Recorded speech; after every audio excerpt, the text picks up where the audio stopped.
Hello everyone, this is Mohammed Alfan. Welcome to Just Rooms Excel Tips. നമ്മൾ ഇന്നത്തെ ടോപ്പിക്കാണ് how to convert the series of numbers to percentage. അതായത് ഒരു particular ഡാറ്റാബേസിൽ ഒരു particular സീരീസിലുള്ള numbers instant ആയിട്ട് നമുക്ക് പെർസെൻറ്റേജിൽ എങ്ങനെ കൺവേർട്ട് ചെയ്യാൻ നോക്കാം. രണ്ട് തരം മെത്തേഡ് ഉണ്ട്, നമുക്കത് എന്താണെന്ന് നോക്കാം. എന്തായാലും all the best. As an example column ബിയിൽ ഇവിടെ കാണാൻ പറ്റും series of numbers, right? So ഇത് ഇൻസ്റ്റന്റ് ആയിട്ട് എനിക്ക് പെർസെൻറ്റേജിലേക്ക് മാറ്റണം. സാധാരണ ഇതിൽ നമുക്ക് ഹോം പേജിൽ ഇവിടെ കാണാൻ പറ്റും നമ്പേഴ്സിനാണല്ലോ പെർസെൻറ്റേജിൽ.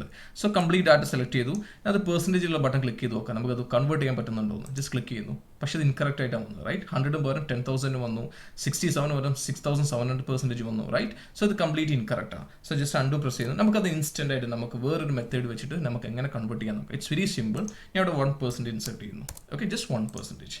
After that just copy this and select complete this series. അതായത് ഏത് നമ്പർ സീരീസിലാണ് നമുക്ക് ഡാറ്റ കൺവേർട്ട് ചെയ്യേണ്ടത്, അതായത് പെർസെൻറ്റേജിലേക്ക് മാറ്റേണ്ടത്, ആ ഒരു പർട്ടിക്കുലർ സീരീസ് കംപ്ലീറ്റ് സെലക്ട് ചെയ്യുക. ശേഷം റൈറ്റ് ക്ലിക്ക് ചെയ്യുക മൗസിന്റെ പേസ്റ്റ് സ്പെഷ്യൽ. പേസ്റ്റ് സ്പെഷ്യൽ അണ്ടറിൽ കാണാൻ പറ്റും പേസ്റ്റും ആൻഡ് ഓപ്പറേഷനിലെ രണ്ട് കാറ്റഗറി. അതിൽ പേസ്റ്റിന്റെ കാറ്റഗറിയിൽ കാണാം വാല്യൂസ് ആൻഡ് നമ്പേഴ്സ് ഫോർമാറ്റിൽ ഓപ്ഷൻ. ജസ്റ്റ് ക്ലിക്ക് ചെയ്യുക. അതായത് എനിക്ക് വാല്യൂലേക്ക് കൺവേർട്ട് ചെയ്യും വേണം, സെയിം ഫോർമാറ്റ് ആപ്ലിക്കബിൾ ആവും വേണം. ഓക്കെ, സോ നമ്മൾ സെലക്ട് ചെയ്ത് ശേഷം ഓപ്പറേഷൻ അണ്ടർ മൾട്ടിപ്ലൈ കാണാം. എനിക്ക് മൾട്ടിപ്ലൈ ചെയ്യണം, റൈറ്റ്? ഇതുകൊണ്ട് അതായത് പെർസെൻറ്റേജ് വെച്ചിട്ട് മൾട്ടിപ്ലൈ ചെയ്യേണ്ടത്. സെലക്ട് ചെയ്യുക, ഓക്കെ പ്രസ് ചെയ്താൽ മതി. സി ഈ വേറൊരു മെത്തേഡ് ഉണ്ട്. For example just unto press ചെയ്യുന്നു, കംപ്ലീറ്റ് ഡാറ്റ സെലക്ട് ചെയ്തു, ശേഷം റൈറ്റ് ക്ലിക്ക് ചെയ്യുക മൗസിന്റെ ഫോർമാറ്റ് സെൽസ്. ഇവിടെ കാണാം കസ്റ്റംസ്, റൈറ്റ്? ജസ്റ്റ് ക്ലിക്ക് ചെയ്യുക, ഇവിടെ 0 പ്രസ് ചെയ്യുക. അതിനുശേഷം ഇവിടെ എഡിറ്റ് ചെയ്യാനുള്ള ഓപ്ഷൻ ഉണ്ടാവും ടൈപ്പിന്റെ താഴെയുള്ള ഫീൽഡിൽ. 0ക്ക് ശേഷം \/ ഇടുക, അതിനുശേഷം പെർസെൻറ്റേജ് ഇൻസേർട്ട് ചെയ്താൽ മതി. എന്നെ ഓക്കെ പ്രസ് ചെയ്യുക. സി ഇതും ഡയറക്ട്ലി കൺവേർട്ട് ചെയ്തു.